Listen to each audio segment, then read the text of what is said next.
તો મિત્રો આ કાચબો પડેલો હતો તે આગળના પણ વિડીયોમાં મેં નાખેલો હતો હમણાં. તો એ પછી આ કાચબાને અમે પકડ્યો. એમ તો અમે માછલી પકડવા જ આલો હતા, ફિશિંગ કરવા માટે, પણ ગલતીથી આ કાચબો પડી ગયો અંદર સરી છે વિડીયો લાઈક તો મેં પકડ્યો તે બી નહીં તૂટો મને. પણ હમણાં આ કાચબાને અમે પકડીને છોડી મૂકવાના છે. એટલે પકડવાનો તો ઉતાર નહીં, પણ પડી ગયા ગલતીથી. એ માછલા માટે રાખેલું હતું, મચ્છી પકડવા માટે, પણ કાચબો સારો આવી ગયો. એટલા માટે આ પાછા છોડી મૂકતા છે અમે.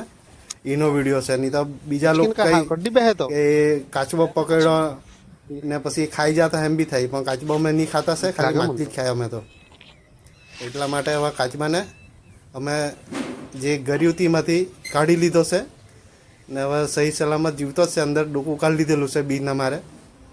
તો હવે અમે એને પાછા તળાવમાં ફેંકી દેતા છે. તો વાર આ ચાલ્યા છે અમે તળાવમાં ફેંકવા માટે, ને આ ફેંકી દીધો કાચબો.